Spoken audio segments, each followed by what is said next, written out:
बिहार में उस 55 करोड़ रुपए को भी खर्च नहीं कर पाई है। कम से कम 25-25 हथिया चापा कर दिया जाए। 50-50 डीटी चापा कल ही दे दीजिए।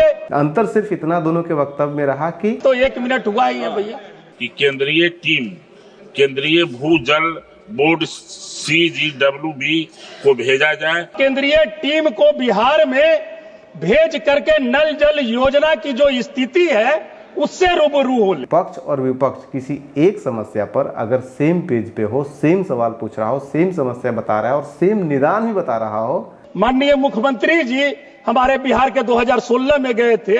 मेरे संसदीय क्षेत्र में पीने का पानी का भारी संकट उत्पन्न हो गया है। जल जीवन का मिशन ये है कि पैसा बचाओ, खर्च ही न करो।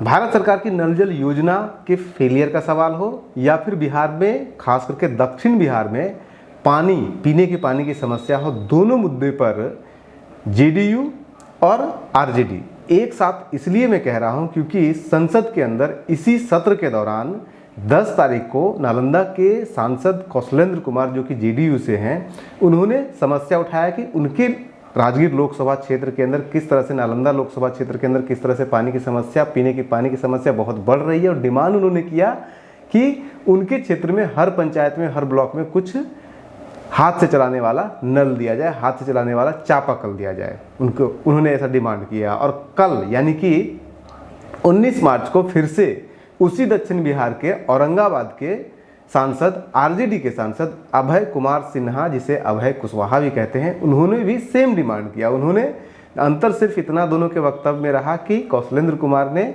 नल जल योजना की फेलियर को नहीं बताया, क्योंकि अब फेलियर बताने का मतलब था अपनी सरकार के खिलाफ बोलना, अपनी सरकार के फेलियर बताना, मोदी सरकार के खिलाफ बोलना। तो उन्होंने फेलियर नहीं बताया, बस समस्या बताई और समस्या के निदान के लिए चापाकल मांगा। उसी तरह से अभय कुमार सिन्हा, चूंकि वो अभय कुशवाहा चूंकि विपक्ष में है, RJD में, तो उन्होंने फेलियर भी बताया और समस्या भी बताई और सेम चापाकल, यानी कि दोनों में कॉमन ये है कि दोनों ने पानी पीने की समस्या के बारे में बताया और चापाकल का डिमांड किया। ये दोनों सेम पेज पे हैं। और कहीं ना कहीं अगर RJD पक्ष और विपक्ष किसी एक समस्या पर अगर सेम पेज पे हो, सेम सवाल पूछ रहा हो, सेम समस्या बता रहा है और सेम निदान भी बता रहा हो, तो कम से कम ये तो मानना पड़ेगा कि वो समस्या बहुत तेजी से बढ़ने वाली है। और खास करके जब गर्मी आने वाला है तो दक्षिण बिहार में पानी के पीने की समस्या बढ़ने वाली है। आप अभय कुमार सिन्हा और दोनों का भाषण खुद सुन लीजिए और समझ लीजिए। और दोनों में से अभय कुमार सिन्हा बता रहे हैं कि किस तरह से दावा किया जा रहा है सरकार के द्वारा कि 98% घरों में, 98% घरों के अंदर जो नल जल का पानी है उनके टोटी तक पहुँच रहा है, वो खोखला है, आधे लोगों को भी नहीं पहुंच रहा है। आप खुद वो दोनों वीडियो देख लीजिए और समझिए कि किस तरह से कितनी बड़ी समस्या के आने वाले समय में आने वाली है। मेरे संसदीय क्षेत्र में पीने का पानी का भारी संकट उत्पन्न हो गया है। भूजल स्तर नीचे जाने के कारण पानी का संकट चरम पर पहुंच गया है। बिहार राज्य के दक्षिणी भूभाग के सभी जिलों में, खासकर मेरे संसदीय क्षेत्र नालंदा में पीने की पानी की समस्या गहराता जा रहा है और राज्य के दक्षिणी भूभाग के सभी नदियां इस समय सूख जाती है। राज्य के अन्य जल स्रोत, जलाशय, नहर में भी पानी नहीं है। ऐसी परिस्थिति में मेरा सदन से मांग है, आग्रह है कि केंद्रीय टीम केंद्रीय भूजल बोर्ड CGWB को भेजा जाए कि पीने का पानी की समस्या का आकलन करे और निराकरण करे। उसी आधार पर जिले के सभी पंचायतों को कम से कम 25-25 हथिया चापा कर दिया जाए। बहुत बहुत धन्यवाद।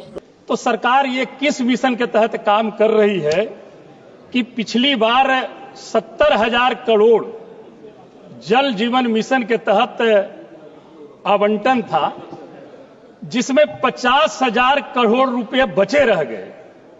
ये मिशन है जल जीवन का मिशन। ये है कि पैसा बचाओ, खर्च ही न करो।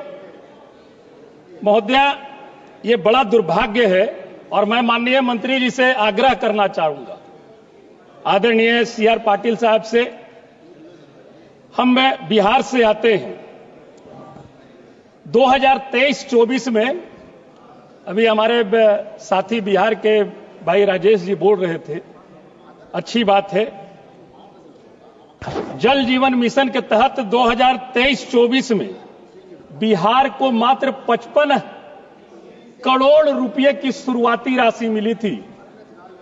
और महोदया, ताज्जुब की बात यह है कि आज 3 साल से यह डबल इंजन की सरकार बिहार में उस 55 करोड़ रुपए को भी खर्च नहीं कर पाई है।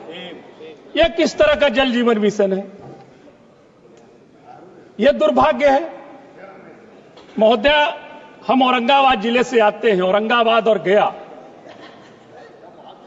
निश्चित तौर पर सुखाड़ क्षेत्र में गिना जाता है। दक्षिण बिहार में हम लोग आते हैं और वहां पर गर्मी के दिनों में पेयजल की बहुत ही गंभीर समस्या होती है।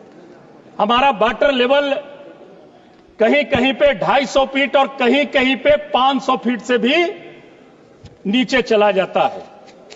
और मैं आग्रह करना चाहूंगा कि माननीय मंत्री जी का ध्यान आकृष्ट हो।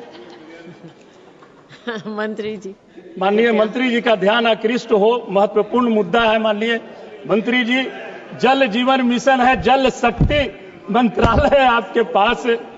और हम आग्रह करना चाहेंगे, मैंने कहा कि औरंगाबाद में 250 और 500 फीट नीचे लेवल चला गया है। हम यही आग्रह करेंगे। हमने एक प्रश्न भी किया था, प्रश्न का जवाब पदाधिकारी ने भेजा कि जितने भी जगह नल जल लगे हैं सभी जगह 98% जगह चालू है।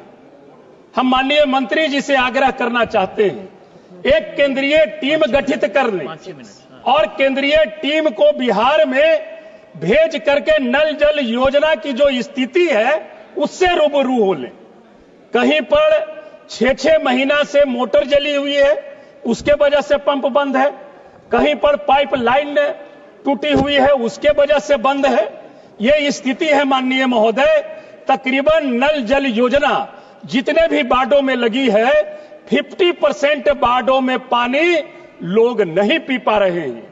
और मैं समझता हूं गर्मी का मौसम आने वाला है, हमारे यहां बहुत ही त्रासदी होगी। इसलिए हमारी आपसे मांग होगी कि इतने जो पैसे बचे रह जाते हैं महोदय, तो हम लोग 543 सांसद हैं, कम से कम एक लोकसभा में 6 विधानसभा पढ़ते हैं। कम से कम इस गर्मी के मौसम में हर एक विधानसभा पर 50-50 डीटी चापाकल ही दे दीजिए कि ताकि पैसे का भी निर्वहन हो जाए। अभी तो 1 मिनट हुआ ही है भैया, कम से कम 5 मिनट। अब तो समस्या हमारे उत्तर कोयल परियोजना बहुत ही प्रमुख परियोजना है महोदय। और उत्तर कोयल परियोजना का जो काम चल रहा है बहुत ही धीमी गति से चल रही है। हमारे मुख्य शाखा में 211 आरडी पर सीआर गेट का निर्माण चल रहा था, आज 4-5 महीनों से बंद पड़ी है। हमने जब जानकारी हासिल की तो उन लोगों का कहना है कि हमने जो काम किया है उसका पैसा ही नहीं मिला है, इसलिए यह काम बंद है। चूंकि महत्वपूर्ण उत्तर कोयल परियोजना बहुत ही महत्वपूर्ण परियोजना है। आप एक बार माननीय मंत्री महोदय जी, उत्तर कोयल परियोजना जो चल रही है उसमें विलंब नहीं हो, इसका आप ख्याल रखें और उसकी गुणवत्ता पर विशेष ध्यान दिया जाए, हम यही कहेंगे। उत्तर कोयल नहर की चेई नेवादा केनाल, कोटवारा केनाल एवं अंगरा केनाल की सफाई करना अति आवश्यक है। मात्र सफाई के कारण नीचे तक पानी नहीं पहुंच पाता है। इन तमाम चीजों को सफाई करा देंगे तो नीचे तक के पानी पहुंच जाएगा। हमारा उत्तर कोयल नहर से ही सब डिस्ट्रीब्यूटरी सोंडी 2 का कार्य कई वर्षों से बंद पड़ा है। अब इस काम को जब चालू नहीं करेंगे तो फिर किस बात की जल शक्ति मंत्रालय। इसलिए हमारी आग्रह है सारे केनालों में जो काम पड़े हुए हैं उसको चालू किया जाए। हड़ी सरबहना सिंचाई परियोजना, बटाने नहर सिंचाई परियोजना और माननीय महोदय बटाने डैम बन करके कई वर्षों से तैयार है, उसका नहर का शाखा नहीं बनाया गया है। कई 100 करोड़ रुपया का काम वहां पर डैम बना करके पड़ा हुआ है। शाखा अगर बन जाएगा तो लोगों को सिंचाई के लिए पानी उपलब्ध हो जाएगी। लाव डेसाइन माई पैन का जो योजना है, ये भी कई को वर्षों से माननीय मुख्यमंत्री जी हमारे बिहार के 2016 में गए थे, वहां घोषणा किए थे, लेकिन अभी वो भी मात्र लंबित पड़ी हुई है।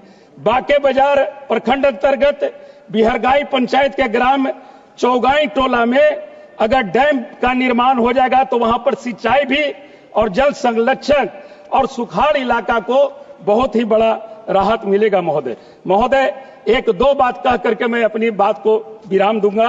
औरंगाबाद नगर परिषद से रोज लगभग लाखों लीटर गंदा पानी नाले से होकर अधरी नदी पड़ता है। महोदय माननीय मंत्री, जो बीच औरंगाबाद शहर से गुजरता है, यह नदी इतना दूषित हो चुका है कि वहां पर आना जाना, चूंकि बीच शहर से पड़ता है, आपके यहां नदी सफाई करने का, स्वच्छता का भी आपके यहां मंत्रालय है। हम यही आग्रह करेंगे कि वहां पर एक रिफाइंड सीवरेज प्लांट नाले पर अगर लगा देंगे तो शहर जो हमारा है, जो आपका मिशन है स्वच्छता का, उस स्वच्छता मिशन का काम पूरा होगा। मदनपुर प्रखंड के ददबी गांव के पास केसहर नदी पर बांध की हालत कई को वर्षों से खराब है, पहले भी हम लोग बोले, और वहां पर उस बांध की अगर मरम्मती करा देते हैं तो सिंचाई ऑटोमेटिक वहां पर होने लगेगी।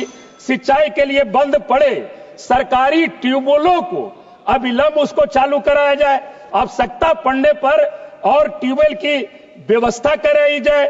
अदरी नदी, बराही नदी, रामरेखा नदी, सत नदियां, इन तमाम नदों की में जो गाद भरे हुए हैं, इनकी सफाई करिए। और महोदय एक बात मैडम महोदय, माननीय पूर्व प्रधानमंत्री अटल बिहारी वाजपेयी जी का एक सपना था, मैंने पहले भी कहा, नदियों को जोड़ने का जो उनका सपना था, कम से कम उनके सपने को तो इस जल शक्ति मंत्रालय में पूरा कर दीजिए, एक दूसरे नदियों को जोड़ दीजिए। और हमारे के यहाँ सोन नदी है महोदय, सोन नदी और फल्गु नदी, फल्गु गया में है, मोक्ष और ज्ञान की भूमि है।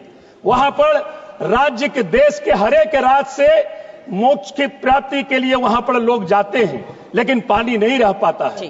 मोक्ष ये जो फल्गु नदी है, सोन से तकरीबन 23 मीटर नीचे है।